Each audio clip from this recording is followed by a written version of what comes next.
Hey, welcome back to the Big Red Zone. We are very excited for today's show. Remember, new episodes come out every Thursday. You can find us on Spotify, Apple Podcasts, YouTube, wherever you get your podcasts. Make sure you subscribe to our YouTube channel and hit the like button on this video as well as all our other videos. You know, find us on Instagram, Twitter, and TikTok at Big Red Zone. And as always, tell a friend. This week, we have Jack Moran back in the house. We just watched game 5 for the Bruins, so we'll break down that game, talk about the NBA playoffs also. New superstar quarterback is in the AFC East, so we'll break down that trade as well as the draft week. All that and more on this week's episode of the Big Red Zone.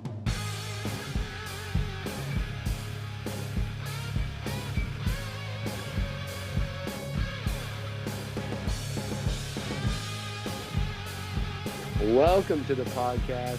This is the Big Red Zone. I'm your host, Big Red. This week, I am joined by my good friend, Jack Moran. Welcome back, Jack.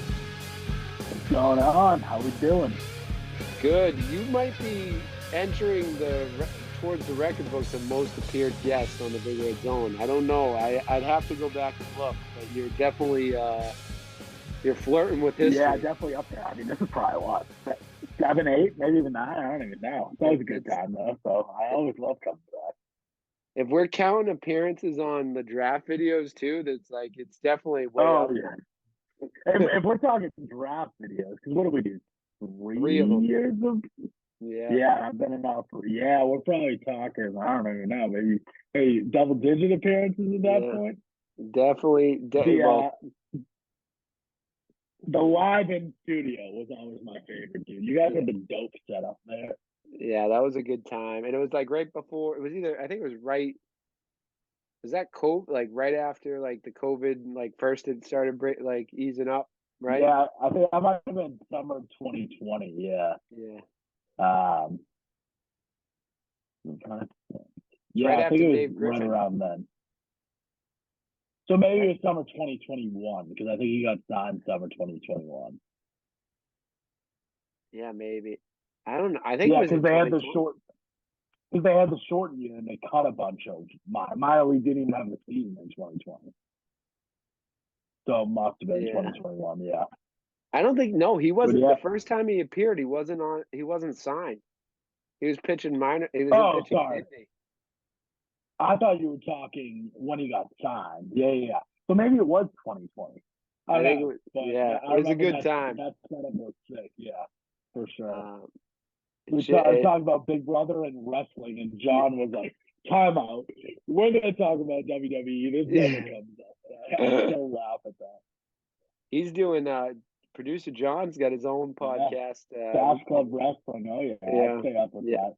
Dude, they'll do like quizzes or whatnot, and I'll just sit there and die laughing because I'm like, I got no clue too. But yeah, like I've always watched like the Royal Rumbles and the WrestleManias. That's pretty much the extent of what I keep up with.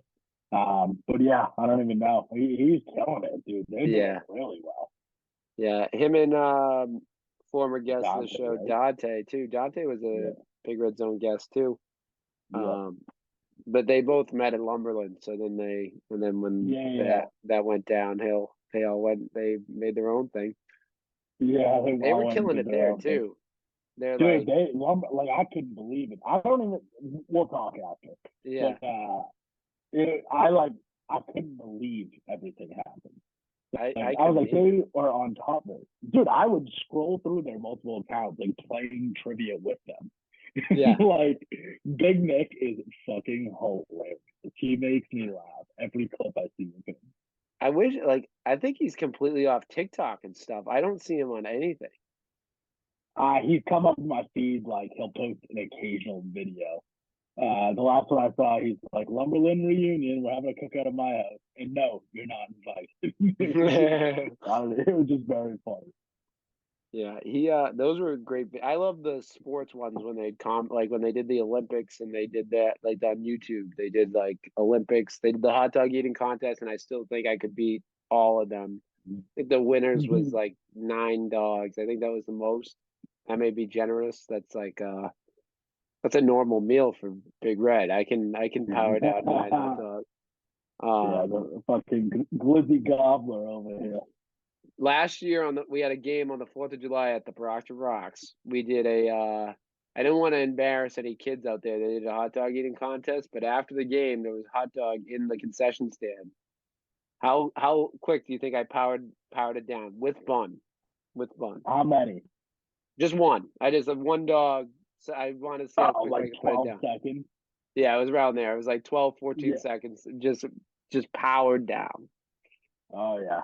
I mean, I couldn't keep that pace for 10 minutes, but I'll tell you, I think I could power down at least 15 in 10 minutes. I don't know. With buns, dude, that might be tough. If I could, so what's 15 divided by 10? What's that? It's like That's a dog and a half a minute. So like at one point your teeth are just gonna get sore. no. Just like 10 minutes of constant chewing, dude. Yes. Come on. We always talked about that, like back like on the pod with when James was on. We always talked about like, oh, let's do a hot dog eating contest at the 4th of July, but it just never. That'd be funny. Well, let's jump into that. Let's talk about Game 5. We were both I played basketball tonight, got a bad back, and still played out there, toughed it out. Warrior. I was pretty useless on the court though, so I should have probably just sat out. But Game 5, Bruins got down early. They were never in the lead at all in this game. They never had a lead in this game. But they fought back, tied it up 3-3 in the fourth quarter. They had third period, and they had. I'm thinking basketball. I'm already looking at basketball because I have a lot to say about that game. They fought back in that game, and I feel like they put themselves in good opportunities to win, but they just couldn't capitalize on a lot of mistakes. But what's your reaction from the Game 5 loss from the Bruins? Yeah, I mean, going through, like you said, it was a battle. We were trailing 3 different times. You had the first goal earlier on. Marchand answered on the power play. Obviously, that's nice. What was it? Second period, you have that tough penalty on who was it? Jakob, I think. At the end that they score on, go up 2-1 going in. Nice answer by Bergie. And then Hall to tie it up 3-3. I thought Marchand was going to score that on the breakaway. I literally jumped out of my seat. I was like, oh, shit. And, of course, he just didn't bury it. It was a nice play by Bobrovsky.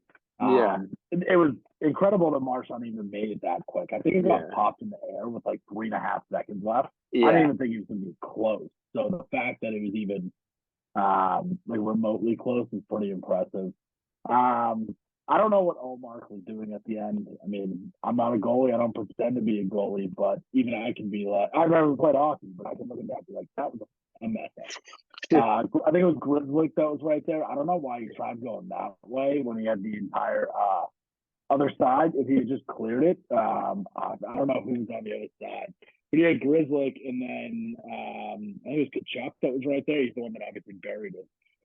Just a boneheaded play. I don't feel super confident going back to Florida. Obviously, you hope it ends in 6, but I do kind of have a feeling that it is coming back to Boston for Game 7, which is annoying. It's the Stanley Cup playoffs, back to the puck, anything can happen. I still think you give them, all they're going to do is win one of the next 2. I like the chances, especially seeing how dominant they are. Berger's back. I mean, obviously, he played well tonight at the goal. Looked good, too. Hall's been great. I know he was out for a while, hurt. Even the announcers call her out. They're like, it seems like Hall's like just playing at a faster speed than everyone, which is true. He was buzzing around. But yeah, I mean, obviously we'd like to end it tonight, get some rest. I know Krejci's still out. I don't know what the deal with Krejci is. They haven't really said much. So we'll see if he's getting back for Game 6. If not, he's gonna kind of buckle down and take one of these 2. Yeah, the thing that keeps me going, and that I said it last week, I look at the Stanley Cup playoffs. I don't see a team that's going to beat us 4 times in a week. I don't see that. And it's like, they'll steal one here or there. But this team, I think, maybe once or twice all year has lost back-to-back games. I think it was like once or twice the entire season that they lost back-to-back games. It doesn't happen. They usually respond the right way. Even in this game, I mean, it was a bonehead play at the end, but they responded every step of the way. Like, they get down early, they fight back. Every step they fought back. it stinks that we have to go back to Florida, but I feel like I still feel good about Game 6. Like, it's annoying that we gotta get on the road. Both the Celtics and the Bruins can't take care of business on their home turf, but, it is what it is. It's the playoffs, and hopefully they can come back and, take care of business in Game 6.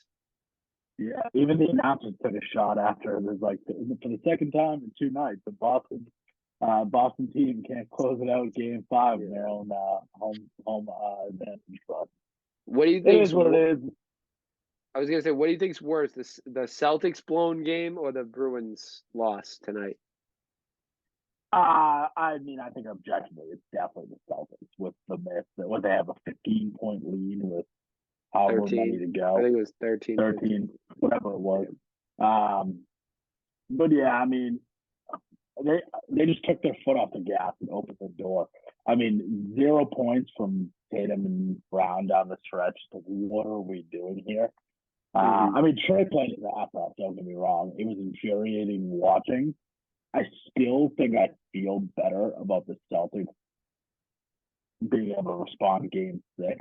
I just think they're the more talented team. But now the Hawks have it on momentum on their side. They won without DeJounte Murray. Right. I don't know. There's just a couple, even Jalen, when Jalen was like this, like, why foul there? I was saying the same thing when Smart dove. I understand you're going for the ball, but you have to be selective there. What is it, 30 seconds left at the end of the game that you're tied up or whatever. Also, I think the tee on Tatum was ridiculous. That was terrible.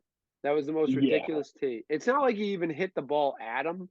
Everyone swats the ball. A whistle goes up, shot goes up, you swat at it. They've been doing it since Kevin Garnett. Kevin Garnett done that since Kevin Garnett's gonna yell some explicits afterwards too. Yeah. I don't know if the ref thought he was spiking it towards him, but yeah, I saw that. And I was like, what are we doing here? Because I mean, it changed the whole game. 100%. It changed. It was the ref show. Free throws, the fouls, Well, now instead of being a tie game, it's a 1-point lead, and now it changes the Celtics' whole dynamic. Now you're not wasting the clock down. What was it? Was that with 40 seconds left? Something like that? 45? Yeah, it was right after the Smart foul at half court, I think. Or maybe no, it was before that because the Smart because that foul put him in the penalty, and then I think it was so maybe that was I think they got the Rob tip in after that. I think Rob got a tip in after that to make it a 1-point lead, and then Smart fouled. But anyway, it's like you totally changed the game, and that's what I can't stand, especially in the playoffs. Even the Smart foul, I can understand that that's called. I don't understand why Smart's going for it, but it's I can live with Trae Young burying a half-court logo 3, and we lose that way. I hate that we're losing on free throws on a close, physical play. I don't like that. Or a technical foul on something that's really not a technical foul. Why are you going to put your whistle? They didn't blow the whistle that much in that game. Now you're going to pull it out the last minute and a half on tight, ticky-tock. Just call the game consistently. And then with Gus Johnson, first off, I have not watched any of these games on NSBC or whatever it is because I can't stand Scal. He's so bad. He's just I like the TNT crew anyways. But I think it was Gus Johnson. At first, they were like, "What are they calling a technical on?" At first, I thought it was Marcus chirping after that foul. Right. And then they showed the replay, and then they showed Tatum, and I was like, what is going on right now? Yeah, I didn't understand who got the tech at first, and then they put it on the board, Jason Tatum. I was like, what did he do? Yeah. And it was just it's an unnecessary tech in that situation. It's you totally changed the game. It's you call the foul, which I don't really foul, but I don't hate it. I think he did foul him, on Horford. Yeah, I do think it was a foul. I understand being aggressive there. I just don't think it was necessarily needed at the moment. But. Yeah. So, but my main problem is, and this has been my issue with the Celtics, and why I actually feel better about the Bruins than the Celtics going into Game 6, because we have a 12-0. The Hawks have a 12-0 run in the fourth quarter. How many timeouts were called in that 12-0 run? Yeah, but I mean that's been a question all year with Missoula and Right. timeouts, and He's I don't know, but then you see like when the Hawks went on a run. What was it? I think it was the second quarter. Like it was a back and forth. Then they took the lead. They have 5-6 someone there. They made their little run. Then Missoula ball was working. You were getting your open shots, and they were hitting everything. And what did we go into half? Up 8, I think. So it was a nice little swing there. We had our nice run there. I don't know. I understand that's just Missoula's philosophy, and it's definitely different. I mean, also sidebar, I think Ime was a great hire for the Rockets. Oh, if they're comfortable with what they found and they think it's not career ender, I don't think we'll ever know the details. So you just kind of have to trust that. I think that is a fantastic hire for them. He's gonna get them in. Well, I don't know. They got some players too, and they have a chance to get they have a chance at the number 1 pick, correct? Yeah. So they could get Victor. I've heard rumors that they're going to get James Harden in free agency, and they already have a nice core as it is. Like they got some nice, like Kevin Porter Jr. is nice. He's a bucket. Jalen Green is nasty. Yeah. Jabari Smith, the game. Jabari Smith is nasty. They got a young core team. If they get James Harden, I'm guessing probably KPJ is on his way out, which you live with that, especially Harden. I don't know, man. Like if they can get Wembanyama, obviously that's good. But if they get the 2 pick, I don't think you go Scoot Henderson at that point. You already have 2 young guards. Realistically, right. I think Brandon Miller would be the correct pick for them. Yeah. If you get that, because then even if you don't get James Harden, you got what? Jalen Green, Kevin Porter Jr. is 2 guards. You have Brandon Miller as your 3, and then Jabari Smith is your 4. You can play some 5. Yeah, I mean, I think they're a young, exciting team, and I think Ime is a really good coach. Yeah. I think that's great hire. Buy in for sure. But yeah, I don't know. Just the Celtics. I don't know. I don't think Jalen and Jason are going to allow them to kind of do that again. I think it could almost be a blessing and a curse. I think that's going to wake them up. I think it truly could wake them up. So with the Celtics going into that Game 6 now, I said going into actually the series before we get to Game 6, this series reminded me a lot of the 08 series when we played the Hawks in the first round. And that series went to 7 games. And it's kind of lining up with almost exactly how that series went. We won the first 2, dropped a game in Atlanta, won that next one, dropped a game in Boston. I think they ended up losing the game in Atlanta, and we went to Game 7 in the Garden. This team reminds me a lot of that. Like it's like this series reminds me a lot of that. I really hope they, like you said, Jalen and Jason don't let that happen, and they close us out in 6. Because if it gets to 7, I'm a little nervous with Trae Young, DeJounte Murray having confidence going into the next round. They need to put the foot on the throat and end this series next game. I agree. I just checked here. What sidebar away from the Celtics, but I agree with everything that you just said. Miami just went on a run and took the lead. Really? Yeah, they're up 2 right now. I mean, there's 8 minutes left in the third, but they were down like 8 or so last I checked, and now they're up 2. And the Warriors made a run. They're up 2, about to hit halftime. I imagine Milwaukee's out, dude. First round? I mean, they got to win 3 straight. I mean, Giannis did miss like 2 or 3 of the games, but like, at the same time, he was here last game and they lost. Like, yeah, well, I just mean, obviously it's unfortunate. You don't want to see him get hurt. Like even Embiid, if we make it past the the Hawks and Embiid gets that knee injury. You don't want to see anyone get hurt, but like realistically, that's huge if the Bucks go down because Giannis missed realistically 3 games because he got hurt in the first quarter of the first game, which it didn't look like he took a bad fall. Yeah, that looked like that hurt. I thought he was going to be out for that game. I didn't think he was going to miss multiple games after that. Yeah, so definitely legit.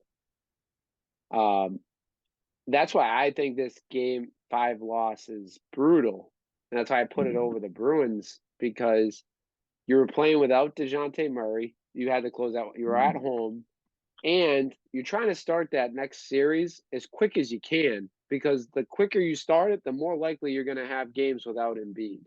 And it's like I want to play as many of those games without Joel Embiid. I hope he recovers because I mean I think he should be the MVP this year, and you don't want to see anyone get hurt, especially like the best player in the league. But I'm from an the Embiid Celtics, over Jokic guy 1,000%. I think he's better. Like I don't know. I've been saying this for years, and obviously Jokic getting the MVPs, I look like an idiot. But I will take Embiid over Jokic any game. I think they have different strength. Like Embiid, I think is 100% better scorer than Jokic without a question. I think Jokic is a better playmaker than Embiid. Yeah, obviously. And I mean rebounding's pretty close, but I don't know. I feel like Embiid flopped. He's just a what? I would lean Embiid rebounding.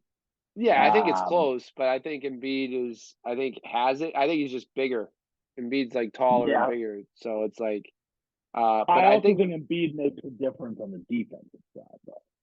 Yeah, I don't think Jokic is like terrible defender. I think he holds his own, but like I think Embiid's a better defender. I don't know. I like Jokic for his passing ability. I just feel like Embiid. I also don't like Embiid flopping. Embiid flops more than Marcus Smart, and he's 7'2". It's like he's like the softest 7'2" man I've ever seen. Like he flops when like a guy like Derek White's guarding him. Like it's like embarrassing. Yeah. That's bad. But I mean, if he gets away with it, I don't know. If he gets the call, I can't fault him for that. Yeah. That's pretty wild. The Heat could potentially close this out. Yeah, that would be nuts. And then you got a Heat next series. You go to the Eastern Conference. It's like we all knew. Bucks are back on top. That was a quick turn. But it's like we all knew it was going to happen. It was going to be a Bucks Heat. I mean, Knicks Heat in the Eastern Conference semis. You know what would be an unbelievable plot, and obviously I'm not rooting for this, knock on wood, is if the Hawks upset us this round and you got a Hawks Knicks Eastern Conference Finals. I root for the Knicks. In my head last night, and I was like, "Wow, that would be unbelievable." I think I'd root for the Knicks too because hopefully I travel to New York for work when there's a home game. That'd be sick. I would try and go. You know, that's not the only crazy thing. Imagine if that happens, and then on the other side, you get a Kings like versus the Knicks or Kings versus the Hawks, like NBA Finals. I hope the Kings go to the NBA Finals. I don't see the Kings beating the Warriors, honestly. I know the Warriors' road struggles, but it's essentially best of 3 series right now. Fox, you have he's got the injury. You have is he out right now? Experience. No, he played tonight. I don't know how he's doing, but 17, 5-5, 19 minutes. A half? In the half. Holy shit, dude. He's having a good game. Yeah. I love De'Aaron Fox. I loved him since he came in the league. Yeah, he was a lot of fun at Kentucky. He's exciting. Honestly, I thought they should have traded him and build around Halliburton, but that trade looks like a win-win for both sides, honestly. Yeah. Both teams are worked out, and Halliburton looks like an even bigger stud. But I mean, Sabonis fits that team pretty well, and it's like you said, it's a win-win for both sides. So you mentioned it. Looking at the rest of the series, we had the Knicks beat the Cavs. I was a little surprised by that, and Yeah, same. I've said it once. I'll say it again on this podcast. I'm a man. I'll admit when I'm wrong. I thought the Jalen Brunson signing was going to do nothing. That guy has totally turned the Knicks into a different team. I got to watch one of the Celtics Knicks games, and his ability to take over the game is better than I thought. Like him and Randall together, especially, and Randall's battling injuries, but he's totally changed his team around, and I'm kind of not as a Celtics fan because I hope we don't see him in the Eastern Conference. Hopefully all goes well. We close out the Hawks and we beat the 76ers. I don't really think I want to see him in the Eastern Conference Finals. If you're giving me the option of who the three possible teams to see in the Eastern Conference Finals are, I would much prefer the Knicks. We played them terribly, dude. I get it. But the Knicks, the Bucks, or Jimmy Butler and the Heat. Like, think of last season. I know they don't have Tyler Hero if we play him again, or play him in the Eastern Conference Finals, but the way Jimmy's been playing, I don't want to see him at all. I think I'd rather take my chances with Brunson. But it's not just Brunson. I get that, but we weren't at full. I don't think we had a single game against them that was at full strength. Because I went to a game at MSG. I forget if it was. I think it was Brown that was out. And I don't think Rob Williams played. That was sick though. Have you ever been to MSG? I've never seen a Knicks game, but I've been there for like a concert. We went. I was in New York for work like the end of February, and the Celtics just happened to be playing. So me and one of my buddies I work with, or two of my buddies that are both from Boston, we were just gonna go, and then it turned into like I don't even know, like 20 of us from work ended up going. We got like not like a suite, but like a private area. There's like a buffet and stuff. The Garden is obviously MSG, no shit. Like they call it the Mecca. It was sick. Yeah. I would definitely go back for another game. Yeah, I always feel like I go to New York because my aunt lives in New York. So like when I visit her, I always say I want to go during the basketball season, but I never happens that way. Like I never am able to see a Knicks game, but I would love to see the Knicks play. But yeah, so I don't know. I think I'd rather see the Heat than the Knicks, but like at the same time, you got to beat good teams to win the championship. So it doesn't matter. We just got to beat the team in front of us. Suns beat the Clippers. No real surprise there, especially with Kawhi being out. It's like Paul George out there. If they was healthy, I think the Clippers would have won. It would have been at least close. Honestly, it would have been 4-1. I think it would have been. It was 6-7 games. But truthfully, I think just like I was looking at it, I'm like, I think the Clippers can do this. But yeah, obviously with injuries, I want the way we expect. Yeah, and the Suns with I go back and forth on that trade for Kevin Durant. Like obviously you got to make that trade for Kevin Durant to add another superstar in there, but that gutted their bench and gutted their depth. I feel like they have a great starting five, but once you get past that, I feel like they're very short. Which I guess in the playoffs you're riding a short bench anyway. But I feel like the Nets, which I talked about on the pod, I feel like they did a great job this year rebuilding. I think they made strides to rebuild. I think they did a great job end the year. Because they're competitive, but they're rebuilding. They added some good pieces that have some contract years, whatever. They're the opposite. The Nets need some stars to come in there to help with that team. They have a lot of depth, but they have no stars. The Suns have stars. They just don't have the depth. So that's, I think, what's going to hurt the Suns in the long run. I think eventually their window's going to run out and they're going to kind of fizzle out. But I mean, if you have Kevin Durant on your team, I think you have a puncher's chance in any series you play with when you have Kevin Durant on your team. Yeah, I mean, I think that it was the ultimate all-in move. I mean, CP3 is getting older, Durant's getting older. Obviously, Booker's a star, and even Aiden. I think he's kind of an underrated center. I can see them moving on from CP3 after this year if they can find someone to take his contract. But you got rid of all your picks. So I don't know if you're going to be able to. Yeah. If they just got more, I mean, CP3 is still like a star, I guess. If they just got, I don't know, if they could like move his money into the, like you said, get some depth pieces and just get like even like your average point guard just to like run that. I mean, I think that you have Booker's comfortable with the ball in his hands. Same with Kevin Durant. I don't really think you need CP3 as that fourth piece. No, you don't. But I mean, I'm realistically, it's probably all in this season. I mean, CP3 is going to be the 38 next year. Durant will be 35 next year.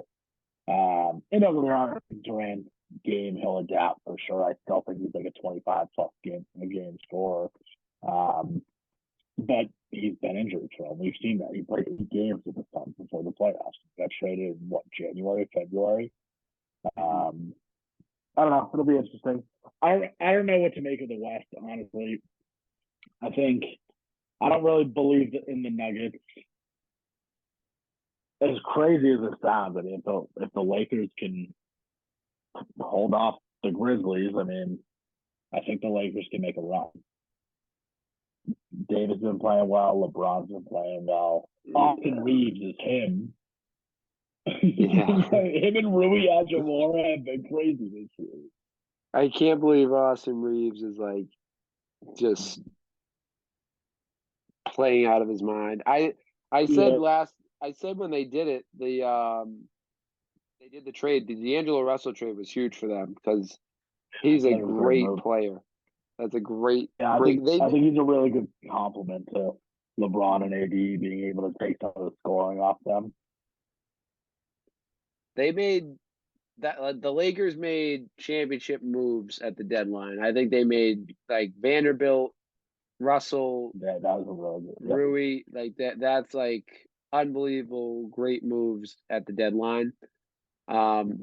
They gotta close out this series, man. They get to go home and try to close it out at home, but this is they can't let this go to Game 7 because I think if they let this go to Game 7, I think the Grizz have all the momentum. Yeah, I couldn't agree more. I mean, at that point, the Grizz would have won 2 in a row, and you get to Game 7. Yeah, for sure. Are you a Grizzlies fan now, still, or ever was? I mean, I like Ja. I like Ja. I don't like that Ja like acts like he's just on the block every week. But wow, what are you doing, Ja, for a 17-year-old? Or flashing guns and all this stuff. Like, I still like Ja. I think he's super exciting. I hate Dylan Brooks. That's what I was getting at. Dude, Drake has a line like bench players talk. What is it? I forget what the exact line is, but the bench players talking like starters. That's Dylan Brooks. He is a bench player on a championship team.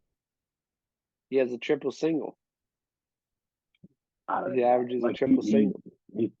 He sucks. Like, legit. Yeah. I mean, he was good at Oregon. Don't get me wrong.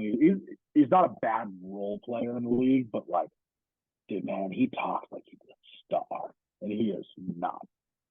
So I do think they have some good young talent, but I don't see them winning it without Adam.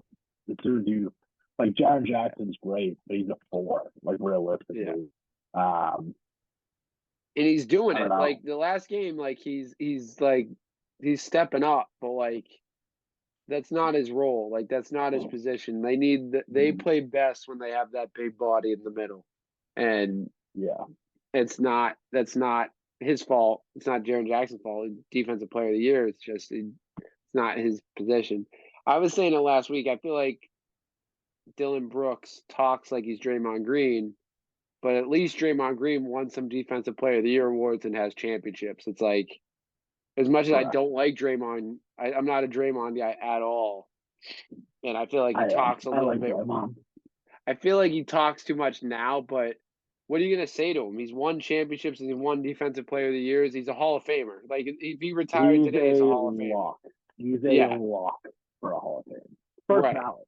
First if you ballot look Hall at of his Fame. resume, I understand his numbers don't scream, but if you look at his resume, like, and blind don't know who it is, he's a first ballot Hall of Famer. 100%. Plus, he was like a multiple All-American at Michigan State. I'm pretty sure it's for the Naismith Basketball Hall of Fame. It's not just the NBA.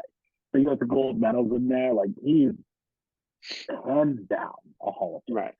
So that's why I say, like, as much as he's out here averaging a triple single, he can talk whatever he wants to talk because he's earned that. He's been in the league. He's won gold medals. He's won championships. He's won the individual accolades, and he's a first ballot Hall of Famer. Like, Dylan Brooks is out here talking like he's Draymond, and he's doing just as much as Draymond. So it kind of turned me off to the whole. I feel like the Grizzlies team acts tough, and they aren't. I'm totally turned off to them, but I hope they beat the Lakers. I will never root for the Lakers team. I don't know. Like, one of my buddies said, he's like, do you know how awful of a team and unlikable you have to be that I'm rooting for the Lakers to beat you? Yeah. And I was like, I agree. Like, I like John, but I mean, just I don't want to listen to them anymore. But looking around the other leagues, the other games. So Knicks, Cavs. Were you surprised the Cavs lost? I thought the Cavs were going to kind of come in there and roll against the Knicks. Yeah. Like I thought that team was stacked. Yeah, but like you said, I mean, earlier with the Brunson, I mean, I think Brunson played really well. I think the Cavs didn't play really well. I thought they were going to be tougher on the board. I don't know. I thought they were winning 5 or 6, but sometimes you're wrong. I'm glad I didn't bet it. I have a Boston parlay bet right now, championship parlay bet for the Celtics and Bruins. So if they can figure it out and win some, they could win some money. Real quick before we move on, what's your prediction? I mean, we kind of brushed over the Bruins, but prediction for who do you think's winning the championship in the NBA, and who do you think's winning the Stanley Cup? That's a good one. I'll start with the NBA. I still think it's the Warriors that come out of the West. Gun to my head, and taking health and whatnot into consideration, I think we see a repeat of last year. I think it's going to be Warriors Celtics again. I think the Celtics win this time. I've said all year though, I think whoever comes out of the East wins. So if the Bucks, I think the Bucks would beat the Warriors. I even think the 76ers would beat the Warriors. I think Joel is just on another level this year, but it comes down to health. Right. I thought all year the Eastern Conference Finals or Eastern Conference was the better conference. I still don't know what to make of the Suns, honestly. They kind of got lucky, not lucky. Well, yeah, I guess they were fortunate with the injuries to Kawhi and Paul George. Like I said, I think that series looks different if they both playoff series. 100%. I don't know. I mean, I think it'll be interesting. Who would they match up with next? I think they would match up with who? The Suns? No, they were the 4th seed. So it's the Suns versus the Nuggets. Next, right? Suns versus the Nuggets. Yeah, that'll be interesting. I think Suns should win that. I think. Yeah. Yeah. I mean, the Nuggets didn't really show me much. They beat the Timberwolves. Like, yeah. The Timberwolves. If I'm the Timberwolves, I mean, you can't really because the big commitment you gave Gobert and how much you gave up for him. But I would try and move. I don't think that. Maybe that was the dumbest move. That was a dumb trade.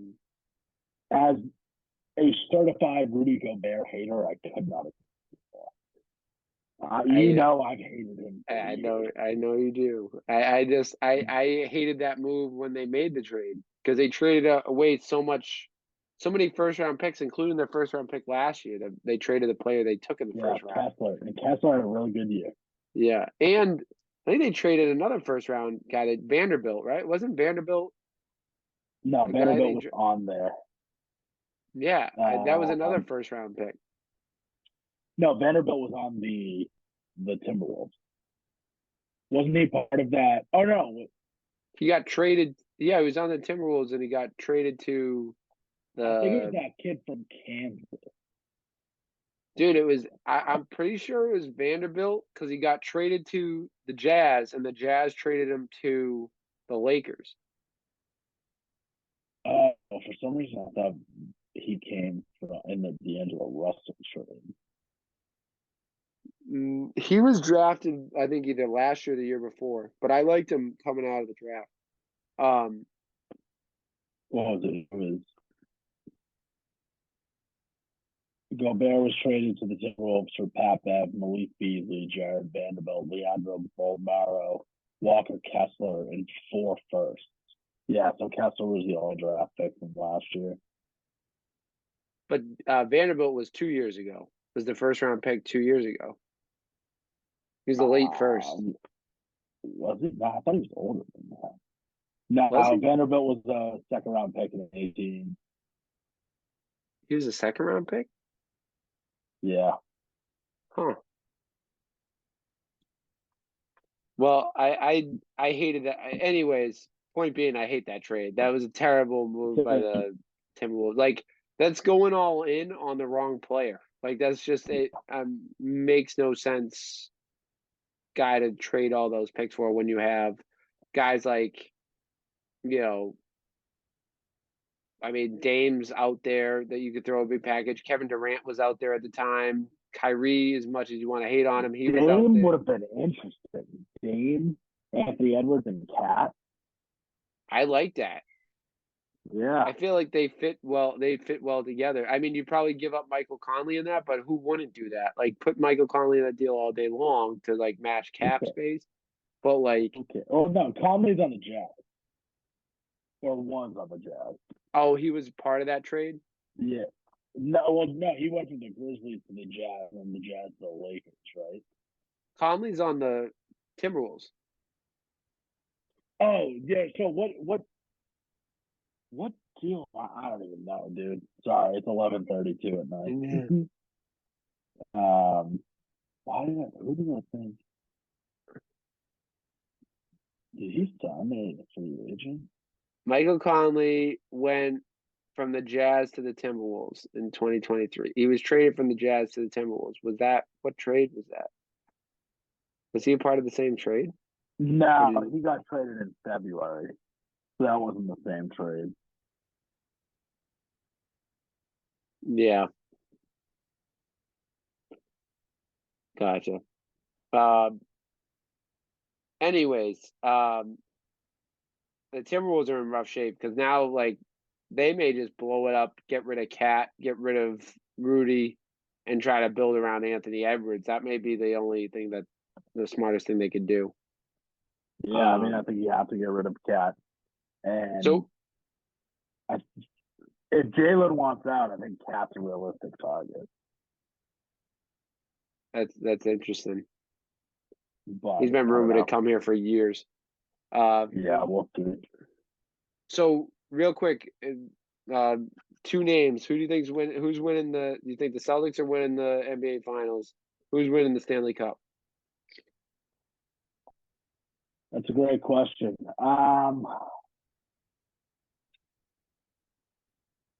I'll just go with Bees, honestly. That's going to make me sound like a homer. Let me just pull it up. You're just trying to help me win some money. That's all it is, Jack. Yeah. Even there, like, I don't think the Avs do it again this year. I think the Leafs are good, but I'll say Vegas comes out of the West, or whatever the hell those are called now. Yeah, I'll go B Vegas is the championship matchup. So if we make it to the finals for both, they're not both winning. One of them's going to lose. That's just how life works. No, not when I have a parlay bet going on right now. I have the championship Boston parlay. I'm not losing this. I almost put the Red Sox in there to help my odds out a little bit. would have won some even more money. If the Sox win the World Series, I don't know what I'll do. That's a whole other I animal. think the Sox make the playoffs, but I don't think they win the World. Yeah, I can see them making them. I think they have enough pieces to make them. I mean, any other division, they're top two in any other division. So it's like they're playing pretty well right now. I hope it continues. It's going to be a long year. I know they draft today. They're 500 right now, but I don't know. I think they'll figure it out. Boston started to hit. I think Castles will start to hit. Maybe objectively, I know Devers is like leading the league in home runs or like leading the AL or whatever. He's really not having that good a year. He's only hitting like 250 right now. Yeah, and I think he's batting like one something in his last 15. I think he hasn't had a hit in his last 15 at bats. So it's like he's Wait struggling. for that Devers hot streak. Yeah. But yeah, Masataka Yoshida has raised his average from like 130 to like 270, 280 in the last like week and a half. He's ripping the ball and right he's now. slugging, dude. Like I think he had a game. I had a couple of days ago. He had 2 home runs in one game. The one he hit the grand slam. Like he had 2 home runs in the same inning. I think it was. He's starting to come on, and I don't think the pitching is bad. They optioned Bello, which I don't get that move. That was just a roster construction for a couple. I don't think that's long term. I think he'll be back within the next week or so. I saw your tweet, and it made me laugh. What kind of what was it? What kind of war crime? What war crimes did Heim Bloom commit that Ryan Brazier and Caleb Ort have like hardcore incriminating evidence? It just makes no sense. Like the fact that Kenley Jansen had to register the save last night in an 8-1 game in the bottom of the ninth is blasphemous. Red Sox staff, every time Ort sucks, which is quite often, tweets out #abort, capitalizes Ort. Hilarious. It's so funny. But yeah, I don't know. I don't know why. There's a lot of things like, yeah, Caleb Ort, send him to the fucking moon. Ryan Brazier, kill him. Not kill him, but cut him. It's weird. Yeah, you DFA Matt Barnes, but you don't DFA Brazier or Caleb Ort. Yeah, like, Matt Barnes pitched very well the last 2 months of the year last year. Right. I would have taken my chances with Matt Barnes over either of them. You're already paying some of his money for him to pitch in Miami this year. And Blyer's been all right, whatever. But like, Blyer hasn't been anything crazy either. I would have just rather Matt Barnes. But yeah, you need a lefty in the pen. So. We could talk about Sox for all night too. I haven't talked to you since I think the last time we talked was like free agency. We were talking about some of those guys, but yeah. Before we go to people's topic, real quick, and we'll talk Rogers. But who's the number 1 pick of the draft? You think this year? I have a couple quick draft questions, rapid fire draft questions. Who's the number 1 pick in the draft this year? I think it's going to be Bryce Young. Tape probably makes sense. He doesn't fit Frank Reich mold though. Like if you look at the mold of QBs, all of them are like 6'2", 6'3" plus, have rocket arms. Like honestly, I feel like Stroud and even like I've seen the rumors swirling the past day and a half. Will Levis, both those fit the Frank Reich model way more than Bryce Young does. But I don't think you trade that haul that they did to go get Levis or Stroud. Although I don't really I don't know. I don't understand the Stroud hauling. Like I think he's good, but I think he's the best quarterback in the draft. To be honest with you, I don't like Bryce Young, and I don't like Levis. I think Levis is going to be the biggest bust in the draft. That's my prediction. I think people are sleeping on Levis. I don't think he's going to be a huge bust. I could see him being like a Kirk Cousins. Maybe. I see him being like a fringe starter, backup quarterback. I don't. I can't trust a quarterback that goes to Kentucky. I can't do it. Counterpoint, he had Kentucky ranked in the top 10 in junior year, which his junior year was his really good year, and then his weapons and his offensive line, left. But on that note, who do you think is the biggest bust of the draft? Who do you think is going to be the bust of the draft? That's a good question. It's tough. I don't think he's going to be a bust at all, but comparative, I'll say it this way. Ohio State has had a fantastic run of wide receivers coming out the past couple of years. I don't know if Jackson Ninjoba, whatever, something like that. Smith. I don't think he's going to be as good as like Olave and Garrett. Interesting. I don't know. I think Marvin Harrison is the real prize next year coming out. I think he's legit. But I don't see it with Anthony Richardson. I think he's a athletic freak, but like at his pro day, he hit the roof. Like, how do you do that? Like, I get it. He's got a big arm.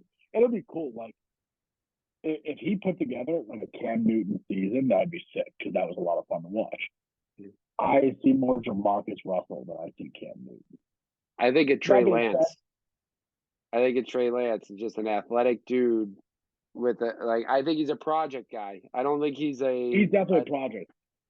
Also, I think there's some situations he can be successful. Like, if I'm Seattle, knowing how well I hit on my draft last year, knowing you have Geno for at least this year and probably next year, you get the 5 pick. If you don't get an offer that convinces you to trade the pick, and if you don't love anyone else, like, I don't hate him going to Seattle. I think that's an interesting spot for him. Yeah. And I don't think he'll ever be MVP Cam Newton. No. Could he be a serviceable quarterback? Could he be like Jameis Winston? Yeah. I'm trying to think like who else. I don't know, but I think this draft's pretty deep with edge rushers. I don't know if Will Anderson is going to be as good as everyone thinks. I feel like what you're getting talked about is being a top 3 pick. Like, I expect you to be like a Myles Garrett, a Nick Bosa, Chase Young got his option declined today. I expect you to be one of that. I don't know if Will Anderson's ever going to be one of those. That kid from Texas Tech, I'm blanking on his name right now. He looks pretty good. Jalen Carter, I think, is going to be a beast for whatever team gets him. I think Zay Flowers ends up being the best receiver in this draft. And I love it. Yeah, I don't know. Everything that I've been seeing, the hype about Zay Flowers, I think he could be the wide receiver 1. I don't think he'll get drafted first, but there's a lot of weapons in here. Also, I feel just the way that everyone's talking about Bijan Robinson. I'm a don't draft a running back in the first round guy. I think I like Gibbs from Alabama better, honestly. I think if you're looking for that Derrick Henry, cowbell? What I'm like running bell cow. Bell cow. Geez, it is late. I am running on mush right now. Yeah. If you're looking for that bell cow back, you're probably going to go Bijan. I don't think he'll be as good as Derrick Henry. But I've been reading a lot of scout reports that Jahmyr Gibbs, I think is his name, has that Kamara Eckler like X factor. So I think he would be a running back. Hell, if he's around like mid-second round, I don't think he's gonna be. And I definitely am against the path picking the running back round 1, especially at 14. If you trade back, whatever, get an early second, I don't hate him there. But also, like, I'd rather Ramondre Cook. But yeah, I think I've settled that in my head. I want Broderick Jones, the left tackle or the tackle from Georgia. he's a dude. That is a large man. Yeah. We need to protect Mac. Yeah, exactly. I mean, I don't know. Do we even re-sign Trent yet?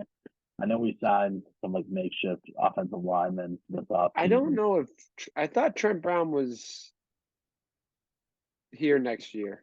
I don't know. I could be wrong with that. I forget. I think we should re-sign Trent regardless.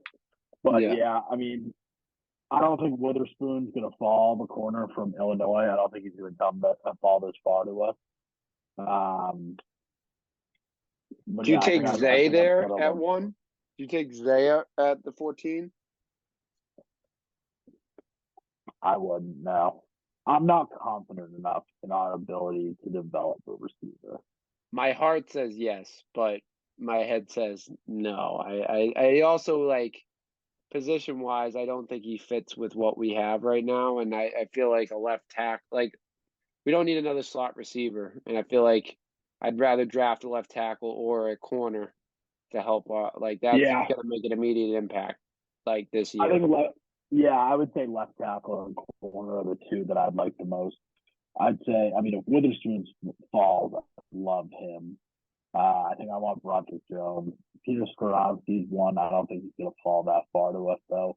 Maybe Joey Porter Jr. He's pretty good. But yeah, realistically, I think Belichick's right to pick, and then it depends where we go from there.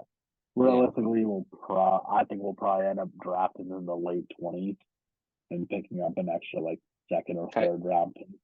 Yeah, I see them. I said last week they trade back and get one of the tight ends. That's why I see them right up Bill's alley, taking a tight end in the late 20 picks. Notre Dame kid or something like that. Yeah, or that kid from Utah, Dalton Kincaid. Yeah. I don't know, dude. Michael Mayer, I think is his name, the Notre Dame kid. From what I've watched of him this year, that kid's a baller. Yeah. But like, I don't know. I feel like we have bigger needs than tight end. Like you have Gesicki and Hunter Henry at this point. Right. But my point last week was you have Hunter Henry and Gesicki for another year.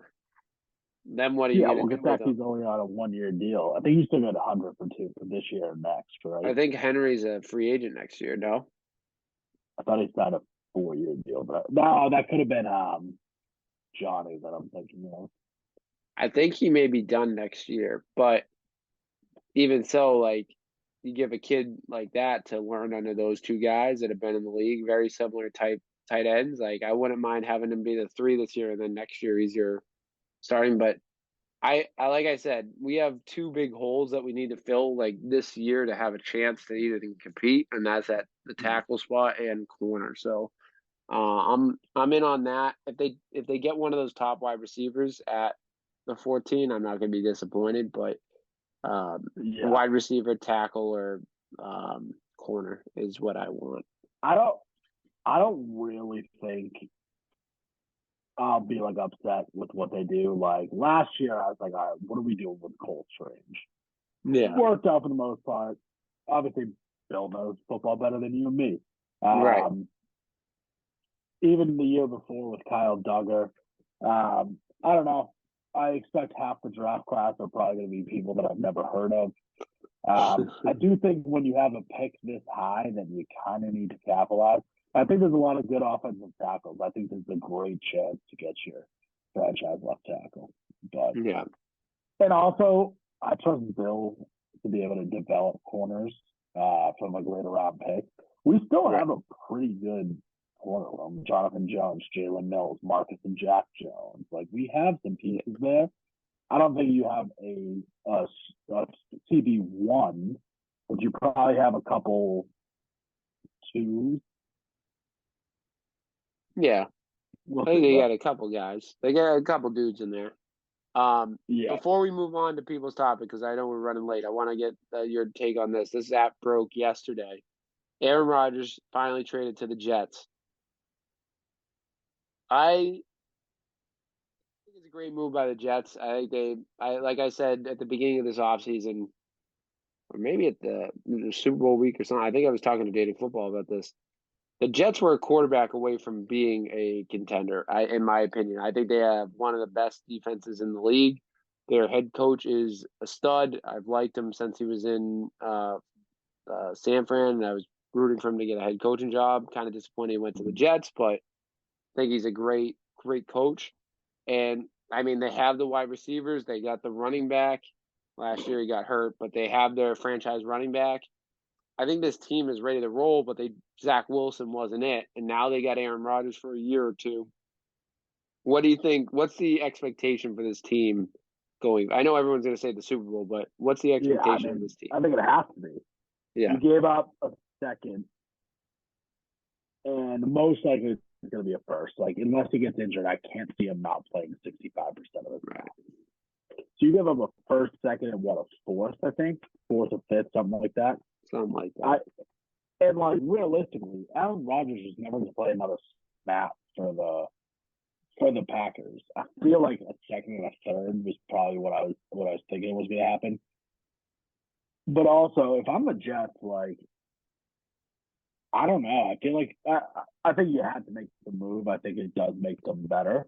Right. But I don't think they're better than the Bills or the Dolphins. Like, realistically, I don't. I don't think they're better than the Bills.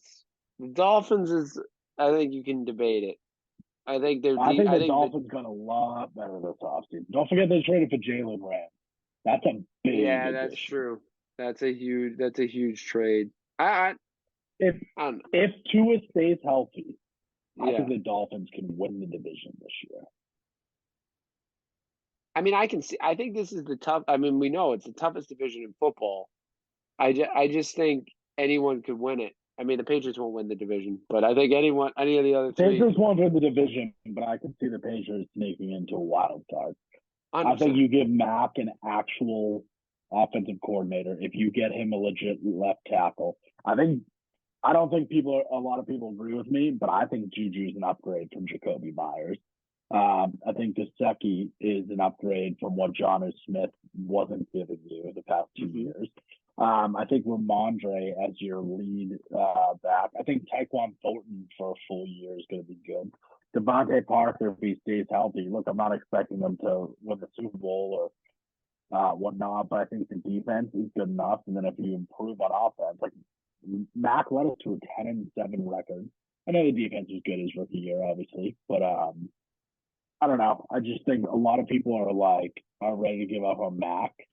And I'm like, everyone was saying he was the chosen one. And I was a Mac hater. I did not want to draft him at all. It was anyone but Mac Jones for me. Like, I just thought he was another Bama quarterback, like, just star-studded. Now I feel like I'm a Mac defender. And I'm not even, like, a huge Mac guy. Like, whatever. If it came up Rodgers want to come to pass, like, I wouldn't have said no. Right. But, like, I don't know. I want to see what Mac does with an actual offensive coordinator. He showed some really good signs his rookie year. Even last year, on a stretch, he had a couple good games. I think Kraft and Belichick didn't put him in a good situation last year. But I do think this is make or break year. Yeah. Like, we're gonna find out this year if he isn't who I guess he says he is. He doesn't talk like he's a star, but like we're gonna find out because they're either gonna decline or accept that fifth-year option. So right, I feel like if we're like 2-6 halfway through the season, you gotta go to that field. Right, 100%. I think you and I line up pretty similarly with this, like with Mac. Like coming into the draft, hated Mac Jones, wanted Justin Fields. That was the guy I really wanted coming into the draft, who I thought was, I mean, obviously Trevor Lawrence. You want to take Trevor Lawrence, but where we were in the draft, I figured Justin Fields was the most likely to be available. And then from draft night, I actually started looking into more Mac Jones, and I liked what I saw. And I'm not really a Mac guy, but I feel like this like stigma around New England that they just want to drop this kid after 1 year with a below average defensive coordinator calling plays is like just it literally drives me nuts. Like I went to a Patriots game last year and almost got into a fight because this guy kept saying put Zappy in. I was like, what would have Zappy done in this game? It was the Bills game, the Monday night or Sunday night Bills game. Yeah. I was like, what would have Zappy done in this game that would have changed it? The defense gave up 30 points. Like what are we doing? Devontae Parker what's his name? The dropsy guy. What's his name? Who just left. Aguilar dropped like 3 balls that were in the end zone. It's like, what are we doing? He got sacked like 3 times. But I will say, on top of what you mentioned, we have Kendrick Bourne actually will hopefully play this year instead of getting in the doghouse for 12 weeks for being late to a meeting. And I think James Robinson's an underrated signing. I think he slides into the James White role, and now you have a pass catching back, like a consistent. Not that Mondre is bad at that, but he's going to be your bell cow, taking up carries. I think James Robinson fits that role perfectly that we've been missing since James White retired. So I think your offense got better. And hey, if Mac doesn't prove it this year, I'm going to be the first person to say, all right, it's time to look somewhere else. I'm not going to be saying, let's look Bailey Zappi's way, but I'm going to say, let's look someone, Lamar is a free agent next year, or someone else, draft someone. I don't know. I was against Lamar this year because it would have taken 2 first-round picks, and you don't have the assets to put around them. Like, you're not running an offense that's suited for Lamar. Don't get me wrong. If we had a mobile quarterback that we can just seamlessly flip Lamar in, yes, I'm in. 100%. Like, Mark Andrews is better than any weapon that we have here. Our collective unit might be a little bit better than theirs, but, like, we're not this powerhouse that's going to run with. I mean, Lamar and Ramondre would be fantastic. It would be a lot of fun to watch, but I don't know. I just think we have bigger holes than spending $45 million a year on someone that he's missed 6 games back-to-back years. Like, you don't know how those knees are going to hold. Right. I would see coming into the draft. I wanted them. That's another guy I wanted the Patriots to draft was Lamar Jackson. But right now, you drafted this kid 2 years ago, now going on 3. But you've got to see where he's going in his 3rd year. You got to see what you have from him. You can't. You got to. The organization seems to be doing that, even though it's coming out. I don't believe it, but they're shopping them. I don't think they are, but that rumor came out. Shopping them. I think it's more people probably called and asked what his status on Mac was. But we got to show that we're all in on him and support him and have him be the guy this year. And if he stinks, fine. It's time to move on. But finally got an offensive coordinator he trusts. You got weapons in here. Let's let it ride and see what happens. And even so, people got to understand he's going up against Aaron Rodgers, Tua, and Josh Allen. Like, give a kid a break because that's going to be a tough division battle. Like, I don't think we're winning. I don't think anyone should be expecting to win the division. Yeah, I agree. But yeah, huge move. I like the move by the Packers. I mean, they need to figure out their quarterback situation, but they got a bunch of first round picks. If CJ Stroud fell to 13 if they took Stroud? 0 shot he fall. I think he goes like 2 or 3, like top 5. CJ Stroud goes top 5. I think he should probably go to the Texans. I don't know.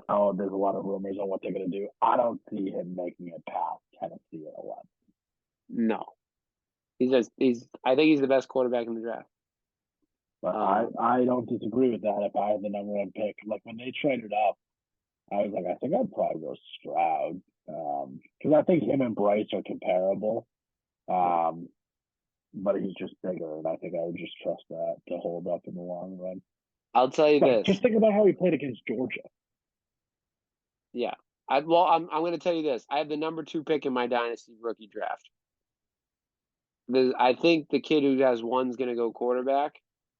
And in fantasy football, obviously, Bijan's going to be ranked top. If CJ Stroud's there, I'm considering taking CJ Stroud. I think he's just going to be a stud. If Bijan's there, I'm going to be forced to take him. But if it's between Bryce Young and CJ Stroud, I'm going to take CJ Stroud. I would also, I mean, I would depend. Depending on where he goes. Like, obviously, it depends on where everyone goes. Like, but if Bijan ends up somewhere that, like, even Philly, I would have questions because, like, goal line, Jalen's going to get those. They do the running back by committee. Even, like, if you have, I don't know, like, if a Gibbs goes somewhere, like, I don't know. Like it's boring, but if I'm just looking at player, like who I like as a player, I think agree. CJ Stroud is. Of course, it depends on where they go, but I'm saying like if I had to pick a player, I'm picking CJ Stroud over Bryce Young. I don't disagree. But we'll have to see. The draft is tomorrow night, so it'll be fun to watch. I'm going to be at work, so I'm going to have to tell work we're putting the NFL draft on, so I could see who's taken first. I will say I think Bryce Young's going 1. I don't think this. I think they're kind of their hands kind of forced to take Bryce Young. I agree. But let's move on. Let's go to our final segment of the night, the People's Topic. It's the People's Topic, baby. People's Topic.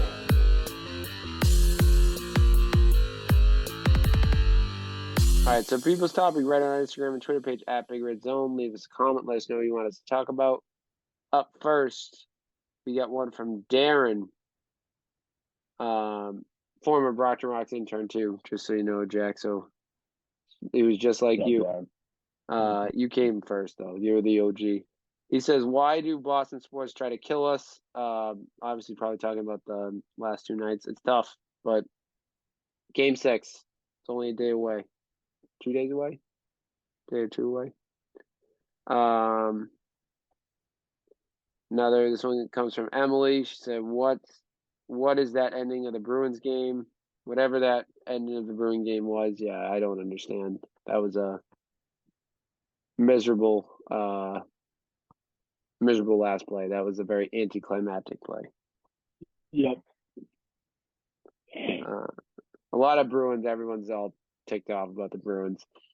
Bruins screwing up overtime. This one comes from Vicky. Bruins screwing up overtime. Yep. Mrs. Big Red sent a picture of her book.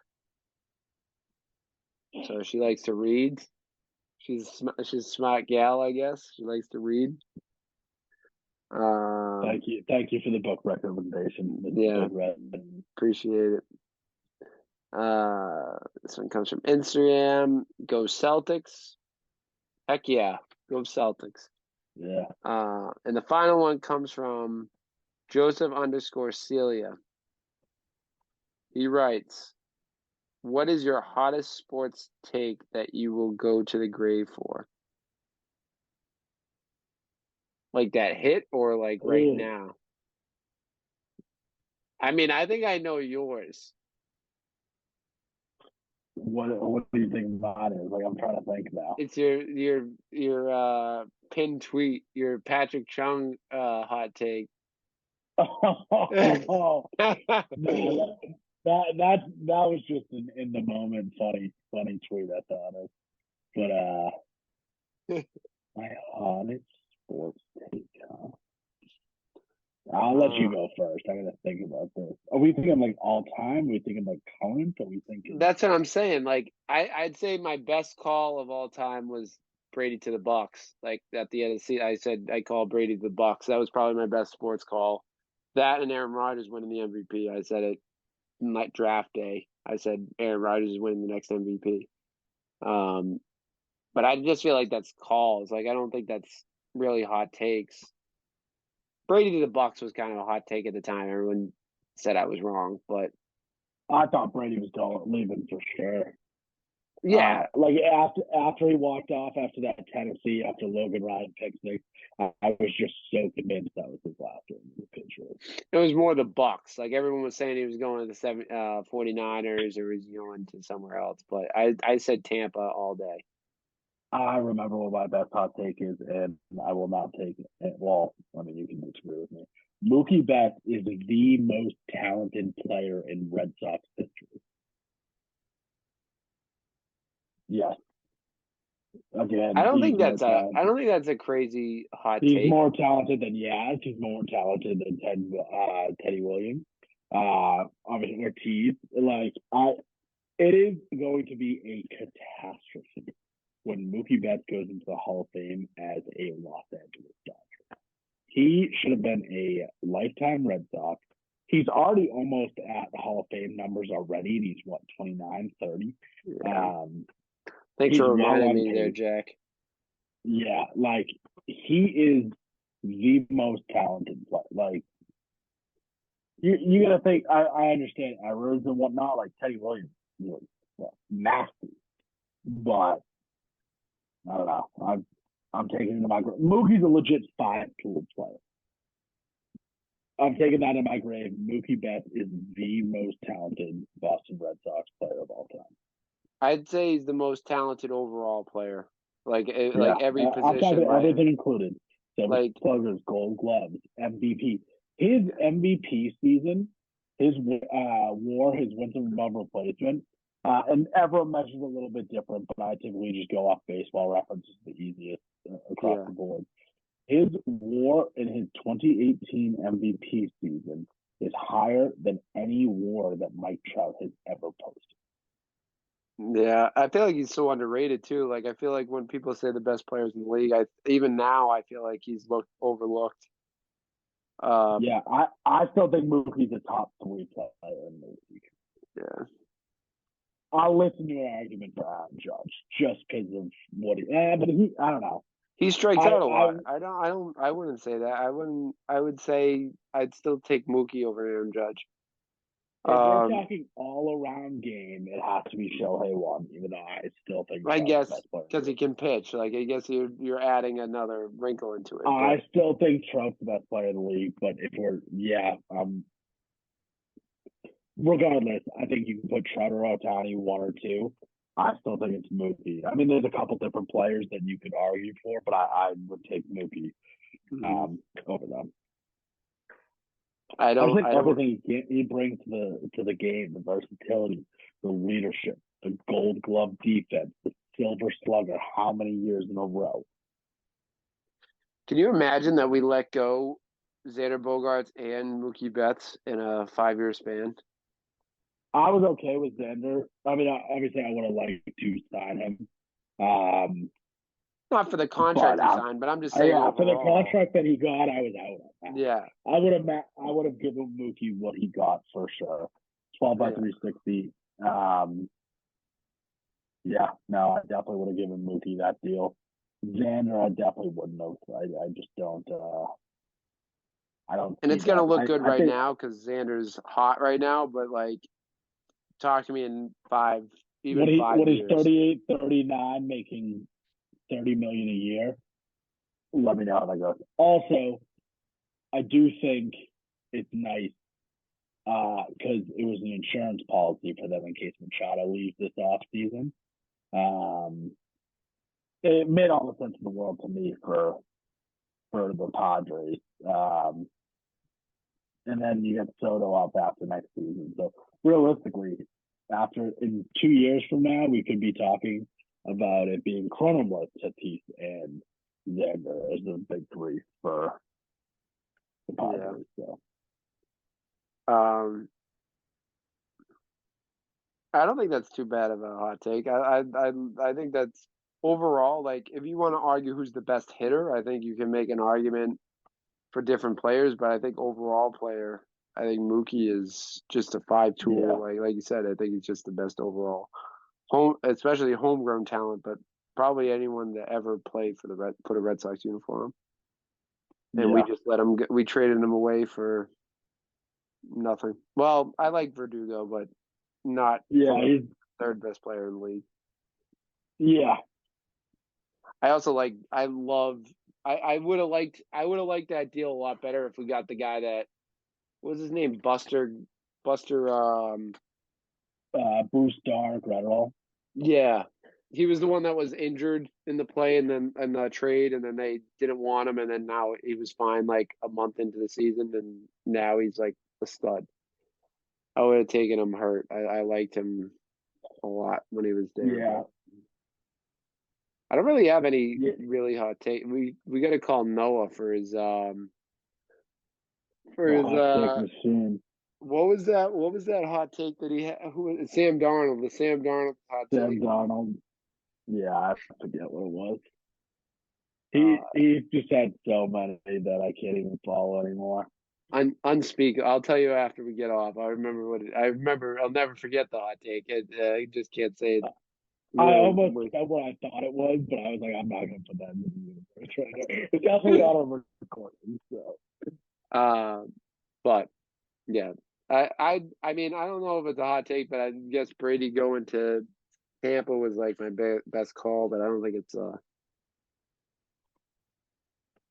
Can you think of any I've said? I can't think of any like. I feel like hot takes are just so in the moment.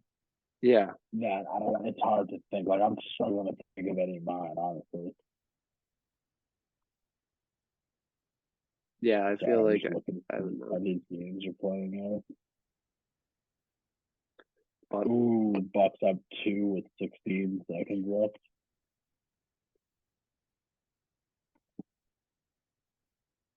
All right. Wait till that game ends. No, that will spark another. Will spark one. What's up? Bucks are up. Wow. They're up big now. No, Bucks are only up 1 right now. Oh, my thing didn't update. That's why it was. Gabe Vincent just hit a 30-foot three to make it a 1-point game, and Lowry fouled with 6 seconds left. Now the Bucks are about to shoot free throws. Yeah. Oh, that's what it is. I have 17-13. 117, 113. Yeah. But anyways, thank you for writing into the People's Topic. Remember, you can write in each week on our Instagram and Twitter page at Big Red Zone. Give us a comment, give us a follow. Also find us on Spotify, Apple Podcasts, YouTube. Make sure you hit that subscribe button, hit the like button, the notification bell, all that good stuff. And as always, please tell a friend. My thanks to Jack Moran, as always, for joining. Have a great week, everyone.